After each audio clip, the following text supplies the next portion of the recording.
ஒற்றை வர்ண பார்வை. மாற்றத்தை ஏற்க மறுக்கும் பழமையில் ஊறிய மனிதனின் எண்ணங்களே இந்த ஒற்றை வர்ண பார்வை. அறிவியலை புறக்கணித்து மூட நம்பிக்கையின் ஊற்றுக்கண்ணே இந்த ஒற்றை வர்ண பார்வை. சமத்துவத்தை புறந்தள்ளி சாதிய சாக்கடையில் விழுந்து கிடப்பதே இந்த ஒற்றை வர்ண பார்வை. கல்வி வளர்ச்சியில் தாழ்ந்தவன் சாதிப்பதை ஏற்க முடியாமல் தினம் தினம் நொந்து சாவதே இந்த ஒற்றை வர்ண பார்வை. ஏகலைவனின் கட்டை விரலை காணிக்கையாய் துண்டித்ததே இந்த ஒற்றை வர்ண பார்வை. வண்ண கோலங்களே மனித வாழ்வியலுக்கான அழகு. ஒற்றை வர்ணத்தோடு ஒருவரை அடையாளப்படுத்துவது பெரும் பிழை.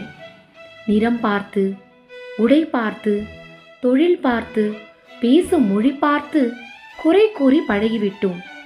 உள்ளத்தை எங்கே பார்த்தோம்? ஒருவர் தவறாமல் சமூகத்தையே சிறையில் அடைத்து வண்ணமற்ற ஓவியமாய் சிதைத்து விட்டோம். ஒரு குழந்தை தோற்றால் அவன் சமூகத்தையே ஒரே வர்ணத்தில் அடைத்து விடுகிறோம், திறமையில்லை என்று. ஒருத்தி கேள்வி கேட்டால் ஒரு வர்ணம், படித்து வேலைக்கு சென்றால் ஒரு வர்ணம், கணவன் இறந்த பிறகு கலர் சேலையில் வந்தாலே வெவ்வேறு வர்ணம். உண்மை எப்போதும் வர்ணத்தில் இல்லை, நம்முள் தோன்றும் பல்வேறு எண்ணங்களிலும் வண்ணங்களிலுமே உள்ளது. ஒற்றை வர்ணத்தை புறந்தள்ளி அன்பை பெருக்கி சமூகத்தோடு நெருங்கி வாழ்வோம். கவிஞர் ஆரூர் ராமு.